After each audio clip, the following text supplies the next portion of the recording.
그래서 지금 황 대표가 얘기하는 건 하나의 그냥 예시일 거예요. 포 이그젠플밖에 안 되는 거죠. 제가 얘기하는 건. 정답이 될 수가 없으니까요. 그래서 여러분들도 여러분들만의 매매 방법을 터득하려고 굉장히 노력을 하셔야 된다는 얘기죠. 황 대표가 얘기하는 것을 고지고대로 따라들이기 이런 게 아니고요. 자기가 소화하고 자기가 이해되고 이런 부분.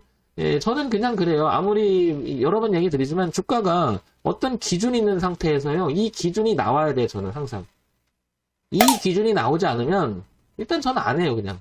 안 해요. 근데 이 기준이 깨끗하지가 않다. 그러면 안 해요. 근데 내가 진입을 하려고 하는데 이 진입보다가 7% 내지 15, 2% 이상이 멀어져 있다. 들어가진 않아요. 왜냐면 잘못되면 손실 날 수 있으니까. 이게 그냥 제가 정한 거예요. 정한 거. 그런데 이 정했다고 말하지만 그냥 제가 뭐냐면 주관적으로 그냥 제 성질대로 정한 게 아니고 시장을 엄청나게 오랜 시간에 차트를 보니까 공통적인 내용들이 너무 많이 적용이 되더라는 거죠. 그래서 확률적으로 보면은 확률이 너무 높으니까 확률 그래서 통계를 내는 거죠. 확률은 질수가 있는 게 아니고 어느 정도 50% 이상이 넘어가는 확률을 가지고 통계적으로 봤을 때는 손절이 제한시켜버리면 이길 확률이 너무 높다라는 거죠. 해보니까 철저히 리스크 관리라고 하는 관점에서 항상 이거를 생각하다 보니 기준이 있어야 된다라고 하는 말을 반복적으로 하고 있는 거예요, 지금. 제가 방송을 하면서도. 어떤 분은 황 대표가 얘기하는 건 너는 차트만 보고 하니까 안 맞아 라고 할 수도 있어요. 근데 저는 그걸 뭐라고 하고 싶지 않다고 여러 번 말씀드려요, 여러분. 내가 나를 설득하는 게 매매가 아닐까라고 생각하는 거예요, 저는. 내가 나를 설득이 돼야지, 내가 나를 이해를 시켜야지 실천이 되거든요. 어떤 사람은 그래요. 알면서 못한다고 말하는데 저는 그건 아니라고 생각해요. 알면은 그게 되지가 않아요. 그러니까 제대로 알면 그렇게 실천이 되지가 않죠. 안다고 착각하는 거죠. 안다고 착각하는 거. 그러면 주식 매매에서 안다 모른다라고 하는 것은 뭐냐면 저는 이런 거예요. 기준이라는 말을 그래서 하게 되는 거예요. 기준.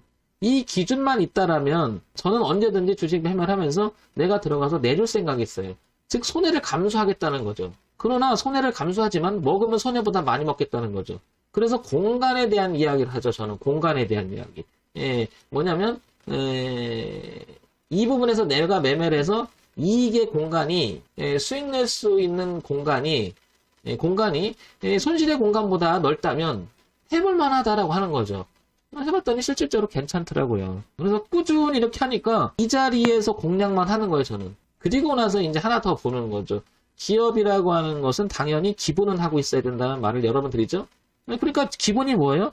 매출액은 당연히 일정해야 될 거예요. 근데 이제 거기에 원자재 가격이 상승하고 환율에 의해서 매출액은 늘었으나 다소 플러스 마이너스 차이 나고 있는 그 이익에 대한 이야기가 또 나오겠죠. 이런 정도는 편차가 어느 정도 생길 수 있겠지만 꾸준한 이익을 내는 회사라면 어이없이 폭락하는 경우는 드물 거라는 거죠. 물론 주가가 내려올 수도 있어요. 언제든지. 대전 변수나 이런 거에서. 저는 그렇지만 그 대외 변수도 모든 게 주식 매매에 포함된다고 생각을 해요. 그래서 항상 기준에 대한 이야기를 저는 끊임없이 하는 거죠.